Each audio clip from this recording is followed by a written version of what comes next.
Hello दोस्तों, कैसे हैं आप सभी। मैं सूरज यादव आपके अपने ही YouTube channel study mega point में आपका बहुत बहुत स्वागत करता हूं। दोस्तों, आज का जो लेक्चर होने वाला है, लेक्चर होगा 6। इसमें हम आपको बताएंगे capacitor start, capacitor run, induction motor. ठीक है मेरे दोस्तों, तो आज के लेक्चर में हम जानेंगे लेक्चर 6 होगा दोस्तों। लेक्चर आपका जो है 6वां है।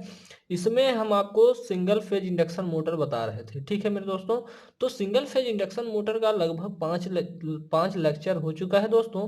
तो अगर आपने उन 5 लेक्चर को नहीं देखा है दोस्तों, तो प्लीज़ आप उनको देख लीजिए, उसके बाद लेक्चर नंबर 6 को चालू करिए। ठीक है मेरे दोस्तों, तो आज हम आपको कुछ बताना चाहेंगे कि दोस्तों आपका जो ये चैप्टर है ये जल्द ही समाप्त होने वाला है, क्योंकि इसमें अब ज़्यादा टॉपिक बचा नहीं है। 2 टॉपिक और बचा है, 3 टॉपिक, उसके बाद समाप्त होने वाला है। अब उन 3 टॉपिक में क्या है मेरे दोस्तों, उन 3 टॉपिक में भी है टॉपिक, जैसे स्प्लिट फेज इंडक्शन मोटर में आपने देखा तो उसमें 3 4 5 टॉपिक हैं, उनको हमें पढ़ना है। ठीक है, तो दोस्तों आज हम आपको बहुत ही रोमांचक तरीके से बताऊंगा दोस्तों। उससे पहले आपको एक शायरी बताता हूँ, शायरी सुनाता हूँ दोस्तों, उसके बाद हम पढ़ाई को कंटिन्यू करेंगे। चलिए, शायरी है आपकी।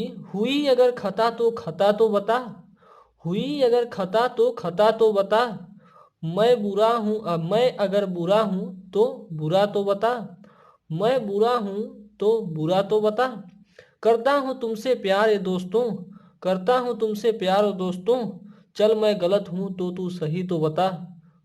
तो दोस्तों, आप लोग वीडियो को शेयर ज़्यादा से ज़्यादा नहीं कर पा रहे हैं, ये हमने आपका देख लिया है।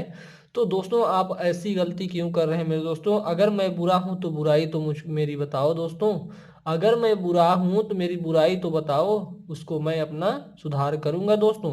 तो इसमें आज हम आपको पढ़ाएंगे दोस्तों capacitor start, capacitor run, induction motor.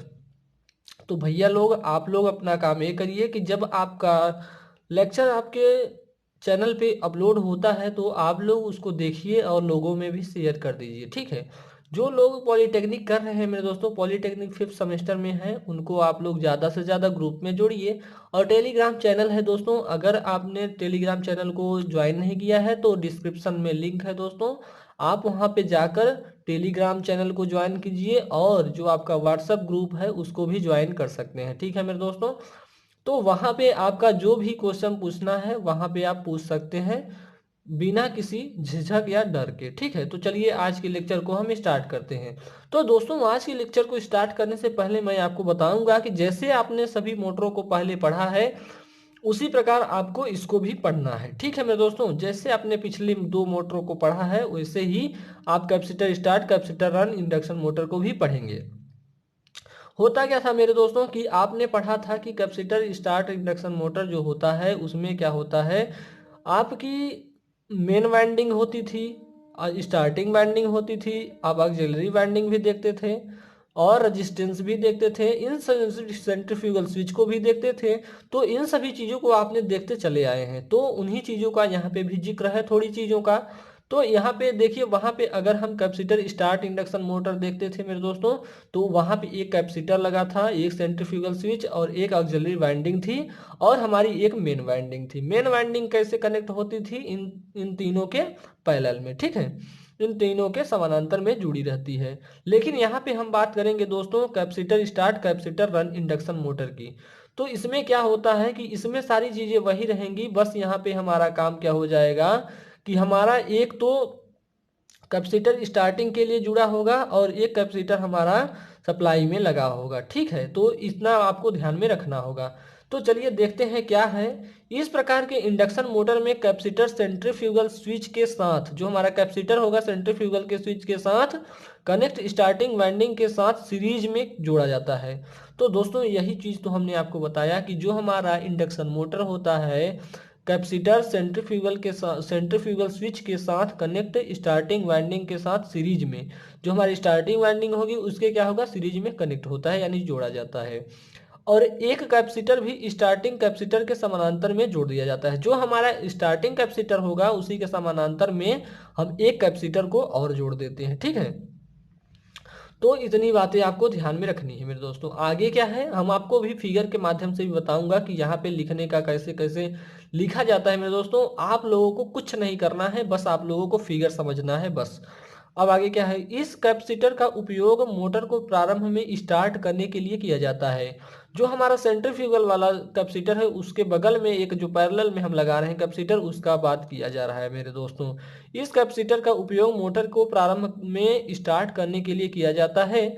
जब तक कि यह पर्याप्त स्पीड प्राप्त नहीं कर लेता, उसके बाद कैपेसिटर को स्विच खोलकर मतलब मेरे दोस्तों ये बात है, स्विच को ओपन या सॉरी स्विच को बंद कर दिया जाता है। ठीक है, स्विच को खोल कर नहीं कर देता है, मतलब कि स्विच जो होता है उसको नहीं खोलता है। ठीक है, जब हमारी मोटर पूर्ण रूप से हमारी स्टार्टिंग कंडीशन में हो जाती है तो ये क्या कर देता है, डिस्कनेक्ट कर देता है मेरे दोस्तों। क्या है आगे, उसके बाद कैपेसिटर को स्विच खोलकर डिस्कनेक्ट किया जाता है मेरे दोस्तों। यही बात हमने आपको बताया कि जो हमारा कैपेसिटर होता है वे स्विच के माध्यम से डिस्कनेक्ट कर देता है। ठीक है, कैपेसिटर हमारा क्या हो जाएगा, डिस्कनेक्ट हो जाएगा और हमारी जो रोटर है वो मेन वाइंडिंग पर वर्क करने लगेगी। लेकिन समानांतर में कनेक्ट कैपेसिटर रनिंग में सुधार करने के लिए उपयोग किया जाता है। यानी जो हमारा कैपेसिटर यूज किया जाता है वो जो हमारी रोटर होता है उसके रनिंग के लिए इसका जो रनिंग होता है, रनिंग में सुधार के लिए इसका यूज किया जाता है, यानी उपयोग किया जाता है। चलिए दोस्तों, आज हम आपको फिगर को भी दिखा देते हैं। अगर बात आ जाती है संरचना लिखने के लिए, तो संरचना में जो चीज़ें दिख रही हैं उनको लिखना होता है, वही चीज़ ऊपर लिखी हुई है, वही आपका क्या है, संरचना भी है। तो आप इतनी सारी चीज़ों को ध्यान में रखेंगे। हमने अभी आपको क्या बताया कि हमारा इस प्रकार के मोटर यानी इस प्रकार के इंडक्शन मोटर में एक हमारा स्टार्टिंग वाइंडिंग के साथ हमारा एक एक कैपेसिटर स्टार्ट लगा होगा, उसके साथ हमारा सेंट्रीफ्यूगल स्विच होगा। क्या होगा, सेंट्रीफ्यूगल स्विच यहाँ पे लगा है और इनके समानांतर में हमारा क्या लगा रहेगा, एक हमारा कैपेसिटर रन लगा होगा। ठीक है, तो इतनी बातें इसमें हमने आपको बताई। तो हमारा क्या होगा, स्टार्टिंग वाइंडिंग के स्टार्ट और जो हमारा सेंट्रीफ्यूगल स्विच होता है इनके पैरेलल में क्या लगा होता है, कैपेसिटर रन लगा होता है। ठीक है, तो एक कैपेसिटर का चिन्ह है तो यहाँ पे क्या होगा, कैपेसिटर रन लगा होता है। और हमारी जब ये हम कह रहा है कि सेंट्रीफ्यूगल स्विच क्या काम करता है कि जब हमारी ये जो रोटर है यानी मोटर जो होती है हमारी, ये पूर्ण गति को प्राप्त करवा देता है, तब ये क्या कर देता है, सप्लाई से डिस्कनेक्ट कर देता है।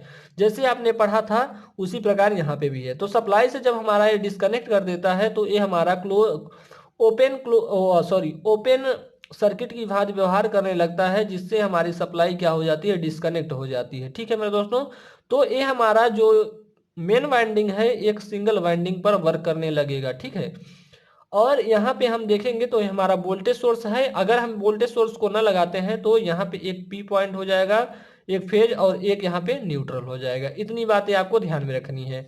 अगर आपको रोटर के बारे में भी कुछ लिखना है दोस्तों तो आप रोटर के बारे में बेझिझक लिख सकते हैं। ठीक है, तो रोटर के बारे में आपने जो भी पढ़ा है, क्या करता है क्या नहीं करता है, कैसा पार्ट है, रोटेटरी पार्ट है या स्थिर पार्ट है, इन सभी चीज़ों के बारे में आपने पढ़ा है। तो चलिए दोस्तों आगे की तरफ चलते हैं। आगे क्या है मेरे दोस्तों, तो आगे है फेजर डायग्राम। फेजर डायग्राम दोस्तों यहाँ पे देख रहे हैं, ये वोल्टेज है और ये करंट है।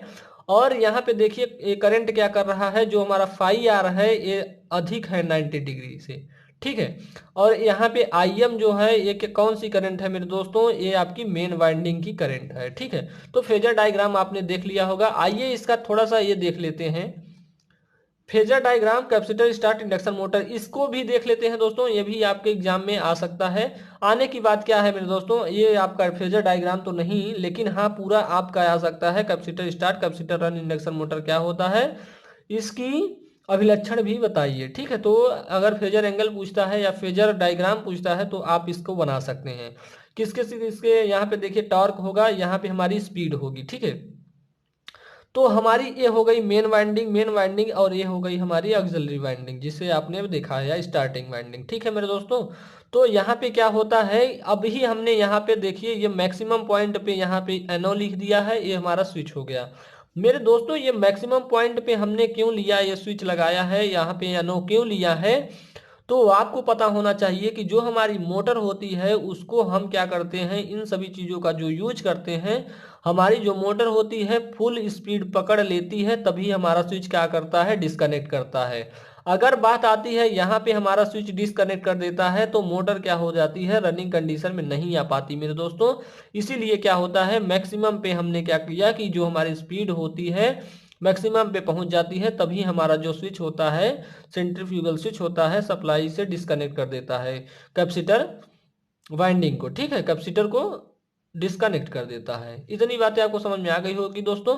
तो चलिए आगे चलते हैं। यहाँ पे क्या देखते हैं, यहाँ पे जो हमारी चीजें हैं, मेन वाइंडिंग होती है प्लस ऑक्सिलरी वाइंडिंग और दोनों कैपेसिटर जो जो आपने देखा था। और यहाँ पे क्या होता है हमारा कि main winding plus auxiliary winding और जो हमारा रन कैपेसिटर, केवल रन कैपेसिटर ही यूज करेंगे, ओनली रन कैपेसिटर। ठीक है मेरे दोस्तों, तो चलिए आगे की तरफ चलते हैं।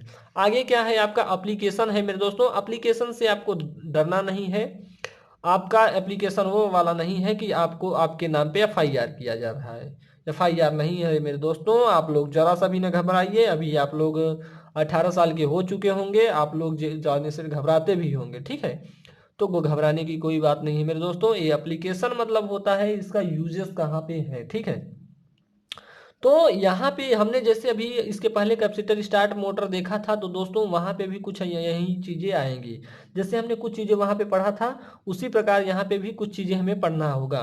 क्या पढ़ना होगा दोस्तों, वहाँ पे हमने पढ़ा था इस प्रकार की मोटर का यूज हम हैवी लोड के लिए किया जाता है, जहाँ पे भारी लोड की ज़रूरत होती है वहाँ पे हम इस मोटर का यूज करते हैं। कौन सी मोटर का यूज करते थे, कैपेसिटर स्टार्ट इंडक्शन मोटर का। ठीक है, और यहाँ पे क्या था है मेरे दोस्तों कि जो हमारा application of capacitor start capacitor run induction motor है मेरे दोस्तों, यहाँ पे भी हम कुछ चीज़ों को उन्हीं के बारे में पढ़ लेते हैं। ठीक है, तो चलिए थोड़ा पानी पी लेते हैं, उसके बाद आपको बताते हैं।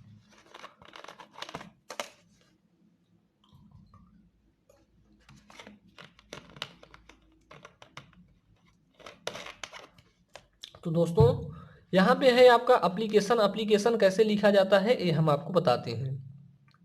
तो एप्लीकेशन में आपका पहला है कि इसका उपयोग हैवी लोड वाले उपकरणों में किया जाता है। तो मेरे दोस्तों यहाँ पे बात कहने की बात यह है कि जहाँ पे हमें हैवी लोड की आवश्यकता होगी वहाँ पे हम इस प्रकार की मोटर का यूज करेंगे। ठीक है, किस प्रकार की मोटर का यूज मेरे दोस्तों, capacitor start capacitor run induction motor का यूज करेंगे। ठीक है, आगे दूसरा पॉइंट है मेरा कि इसका उपयोग वहाँ किया जाता है जहाँ स्टार्टिंग और हाई टॉर्क की आवश्यकता होती है।